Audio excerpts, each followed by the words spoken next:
Hi everybody, welcome to Prodigal Sunday. It's a beautiful day and I've got a lot to share, so we're going to jump right into it today. We're going to be reading from Luke 15 and we're going to be reading 17 through 19. It says, when he finally came to his senses, he said to himself, at home even the hired servants have food enough to spare. Here I am dying of hunger. I will go home to my father and say, Father, I have sinned against both heaven and you. I am no longer worthy of being called your son. Please take me on as a hired servant. Two things happened there.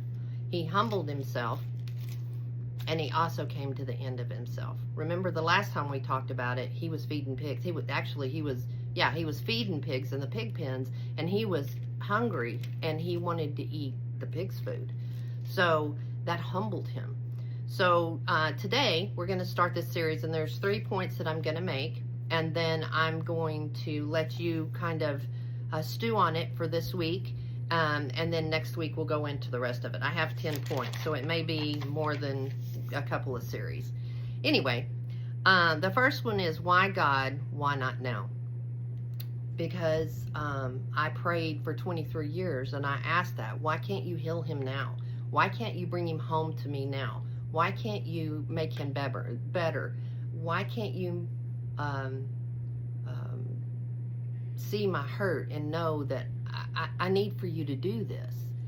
And I felt like giving up a lot of times.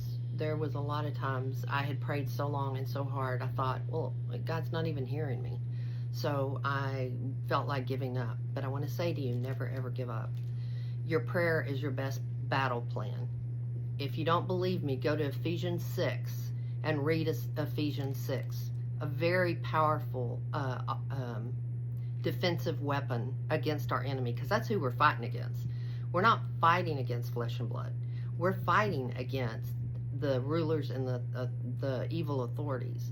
So go to Ephesians 6 and learn how to put on the armor of God and never give up praying. Number 2, why didn't you answer me sooner? Not just, that goes along with that first one, why God, why not now? But I had to have another point. So why did God not answer sooner? Number 1, he had to come to his senses, just like I talked about when I first read the scripture. He had to come to his senses and he had to be humbled.